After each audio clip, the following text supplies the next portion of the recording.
Sahabat Terima Surgawi, kadang hidup tidak berjalan seperti yang kita rencanakan. Ada masa di mana hati terasa berat, langkah juga terasa tidak ringan, dan kita merasa Tuhan seperti jauh di luar. Kita tetap jalani aktivitas seperti biasa, yaitu tetap bekerja, tetap bertemu dengan orang-orang, tetapi di dalam sebenarnya kita begitu capek dan lelah.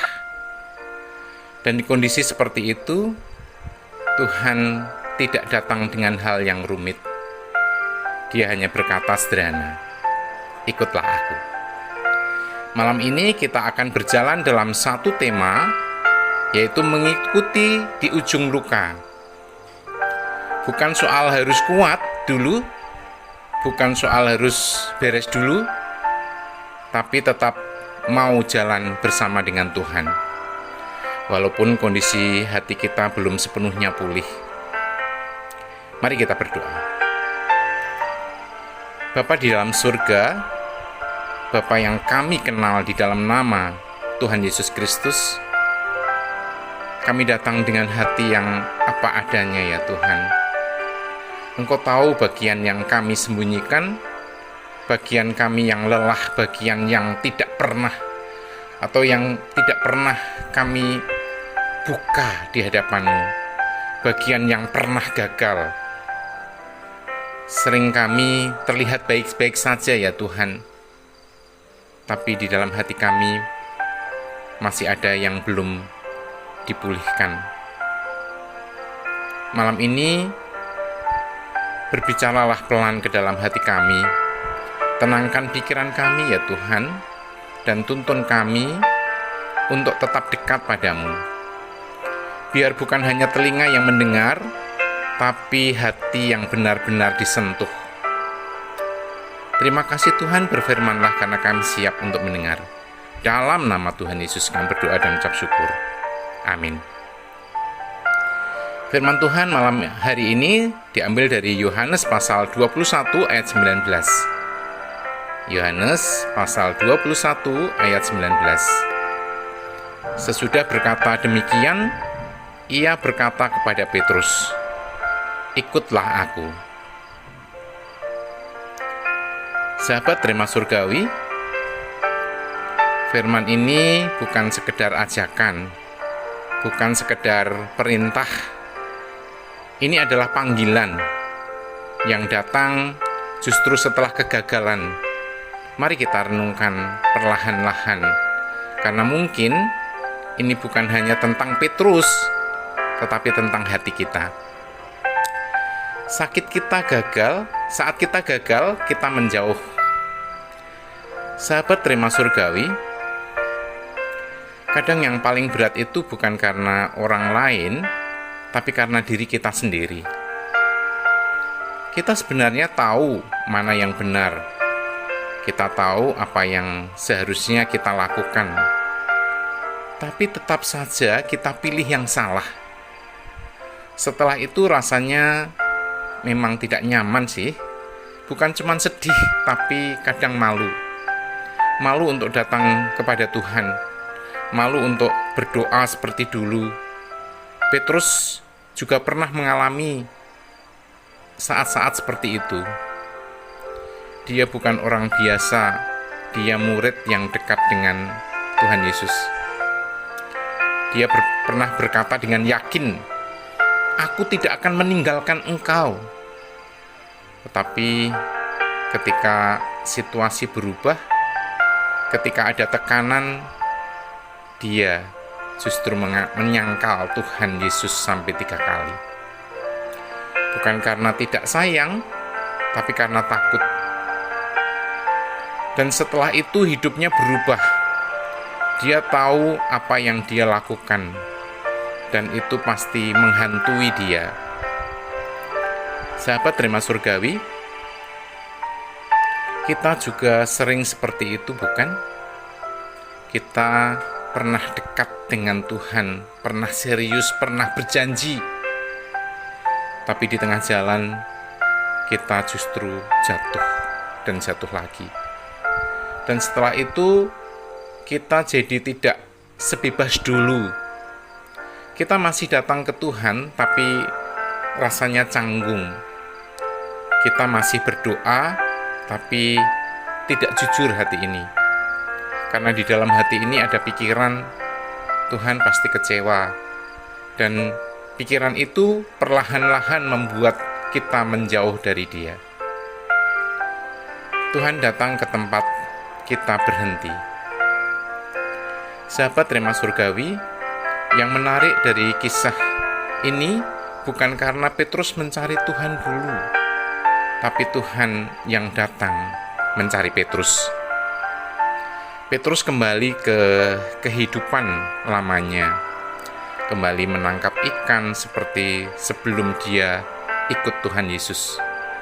Seolah-olah semuanya selesai, tapi di situ justru Tuhan datang. Bukan di tempat yang khusus, bukan di tempat ibadah, tapi di pantai, di tempat Dia bekerja. Tuhan Yesus bahkan menyiapkan makanan, mengajak mereka makan. Tidak ada kata marah, tidak ada teguran keras. Dia hadir dan membuka percakapan. Sahabat Rema Surgawi, kadang kita berpikir kalau mau kembali kepada Tuhan, harus berubah dulu, harus beres dulu, harus jadi lebih baik dulu. Padahal tidak demikian. Tuhan justru datang di saat kita belum beres. Mungkin sekarang ada bagian hidup yang terasa gagal. Tentang keluarga, tentang pekerjaan, atau keputusan yang kita sesali, dan tanpa sadar kita berhenti di situ. Tidak maju, tapi juga tidak benar-benar meninggalkan Tuhan. Hanya diam di tempat. Dan di kondisi seperti itu, Tuhan datang perlahan, tidak memaksa, dan berkata, "Ikutlah aku." Panggilan Tuhan itu tidak menuntut sempurna. Sahabat Rema Surgawi, Yohanes 21 ini terjadi setelah peristiwa penyangkalan itu. Tuhan Yesus sengaja berbicara langsung dengan Petrus secara pribadi. Yang menarik, Tuhan Yesus tidak membahas kesalahan Petrus.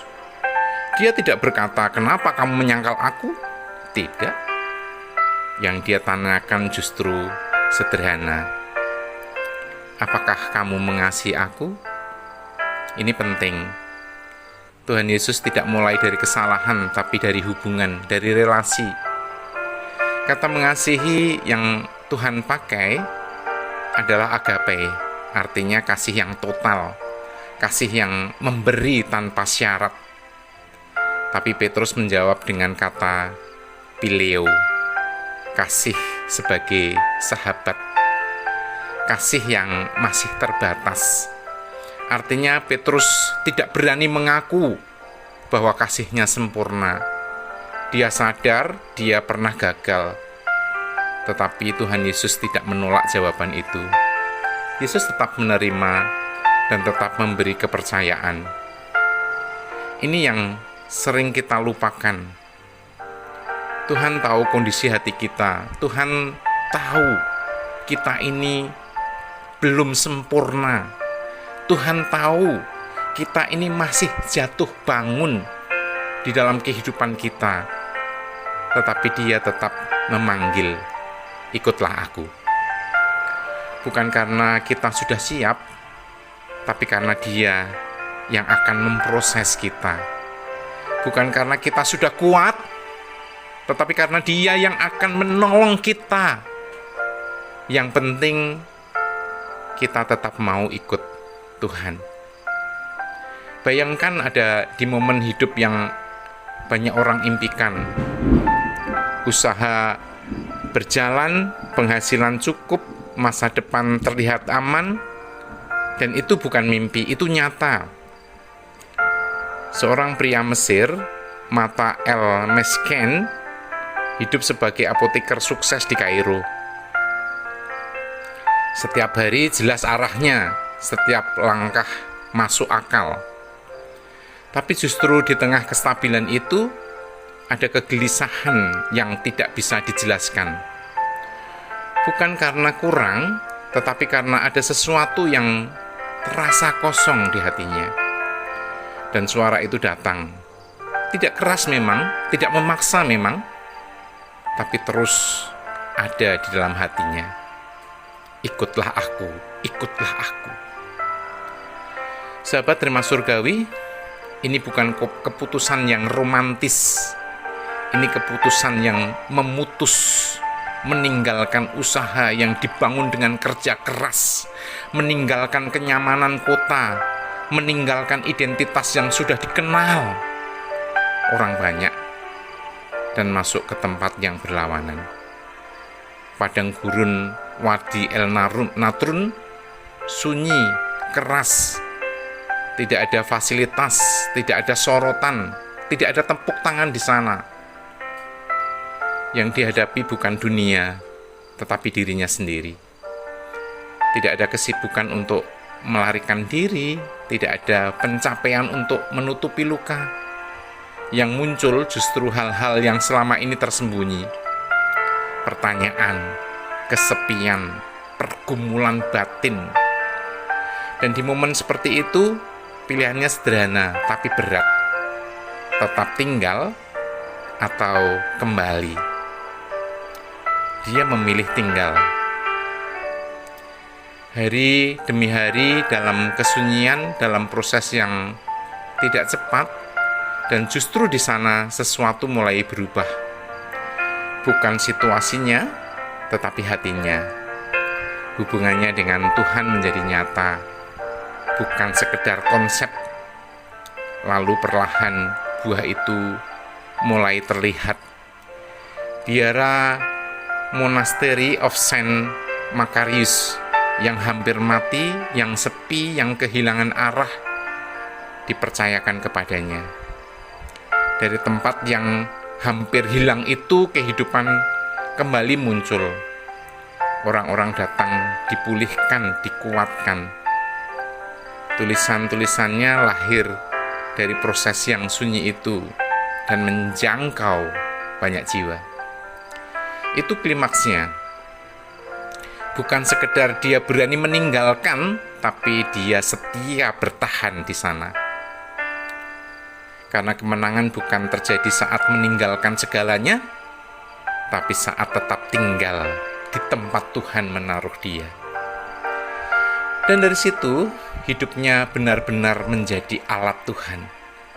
Bukan karena dia hebat, tetapi karena dia tidak mundur saat panggilan itu terasa berat. Mengikuti di ujung luka. Sahabat Rema Surgawi, sering kita berpikir mengikuti Tuhan itu nanti saja kalau kondisi sudah lebih baik, kalau hati sudah tenang, kalau masalah sudah selesai, kalau hidup sudah lebih rapi. Tapi kenyataannya hidup tidak selalu seperti itu.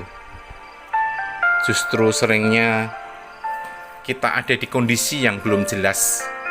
Masih bingung harus ambil keputusan apa. Masih menyimpan rasa kecewa. Masih ada hal yang belum selesai. Dan di situ kita jadi ragu untuk dekat dengan Tuhan. Merasa belum siap, merasa belum layak. Akhirnya kita menunda berdoa, menunda dekat dengan Tuhan. Padahal di kondisi seperti itu, Tuhan tetap memanggil. Bukan setelah semuanya beres, tetapi justru saat kita masih berproses. Dia tidak berkata, selesaikan dulu masalahmu. Dia hanya berkata, ikutlah aku. Artinya, tetap berjalan bersama dia walaupun belum mengerti semuanya. Karena mengikuti Tuhan tidak berarti semuanya langsung jelas. Kadang ada pertanyaan, kadang tetap ada rasa tidak nyaman. Tetapi ada satu hal yang berubah, kita tidak jalan sendiri. Sahabat Rema Surgawi, saat kita merasa tidak layak, saat kita merasa sudah jauh, biasanya kita memilih mundur, padahal justru di situ kita bisa mulai lagi. Tidak perlu tunggu sempurna, tidak perlu tunggu kuat dulu. Cukup mulai dengan langkah kecil. Tetaplah datang kepada Tuhan. Tetaplah bicara apa adanya. Karena di saat seperti itu Tuhan tidak menjauh, namun Dia dekat dan tetap membuka jalan. Tinggal kita mau jalan bersama Dia atau tidak. Sahabat Rema Surgawi, kadang dalam momen kita lagi sendirian, lalu pikiran kita kemana-mana. Ingat kesalahan, ingat keputusan yang salah, ingat hal yang seharusnya bisa berbeda, dan jujur saja itu tidak enak. Di situ tidak perlu pura-pura kuat, tidak perlu menutup-nutupi. Kita boleh jujur saja kok di hadapan Tuhan. Katakan, Tuhan, ini masih mengganggu Tuhan. Tidak harus langsung beres, tidak harus langsung hilang. Tapi di tengah itu, coba tetap dekat kepada Tuhan. Tetap datang kepada Tuhan. Walaupun doa terasa biasa saja, walaupun hati belum sepenuhnya tenang, kadang kita juga merasa tidak cukup baik. Lihat orang lain seperti lebih rohani daripada kita, lebih disiplin, lebih rapi hidupnya dibandingkan dengan kita. Lalu kita jadi mundur pelan-pelan, merasa tertinggal, merasa tidak layak. Tapi di situ tidak perlu berhenti, tetaplah berjalan saja. Meskipun pelan, tidak apa-apa, karena hubungan dengan Tuhan itu bukan soal siapa paling cepat, bukan soal siapa yang paling sempurna, bukan, tetapi soal tetap mau berjalan, walau langkah kecil. Yang penting tidak berhenti. Mari kita berdoa. Tuhan Yesus, Engkau sungguh baik ya Tuhan. Engkau tahu setiap luka yang belum sembuh di hati ini, setiap penyesalan yang masih kami simpan di hadapan-Mu. Terima kasih ya Tuhan, karena Engkau tidak menjauh. Justru Engkau tetap datang, bahkan saat kami merasa tidak layak di hadapan-Mu.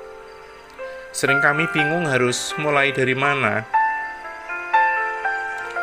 Sering hati ini ragu untuk melangkah lagi ya Tuhan. Tetapi malam ini kami mau belajar percaya bahwa Engkau masih memanggil kami. Untuk itu Tuhan, ajari kami untuk tetap mengikuti Tuhan, bukan dengan kekuatan kami, tapi dengan kasih-Mu yang memampukan kami. Pegang hati ini ya Tuhan. Dalam setiap langkah kecil kami, saat kami lemah, kuatkan kami ya Tuhan. Saat kami ragu, teguhkan kami. Dan biarlah hidup kami perlahan-lahan dibentuk oleh tangan-Mu. Terima kasih ya Tuhan, terima kasih. Dalam nama Tuhan Yesus, kami berdoa. Amin. Sahabat Rema Surgawi, mengikuti Tuhan tidak selalu dimulai dari keadaan yang baik-baik saja. Sering justru dimulai saat kita sadar kita pernah salah. Saat kita merasa gagal, saat kita tidak punya banyak kekuatan lagi. Di titik itulah kita mulai mengerti bahwa Tuhan tidak menunggu kita beres dulu. Dia mau jalan bersama dengan kita, apa adanya kondisi kita. Dan perlahan langkah yang kecil itu dibentuk, diarahkan. Yang tadinya terasa buntu, mulai ada jalan. Yang tadinya terasa jauh, mulai terasa dekat. Bukan karena kita berubah sendiri, namun karena Tuhan yang menuntun. Jadi, kalau hari ini masih ada rasa berat, masih ada yang belum selesai, tidak apa-apa. Tetaplah jalan saja, tetaplah ikut Dia. Karena dari situlah hidup yang baru mulai terbentuk. Kesetiaan lahir bukan dari kekuatan, tapi dari hati yang tetap menjawab panggilan, walaupun di tengah luka. Amin. Tuhan Yesus memberkati.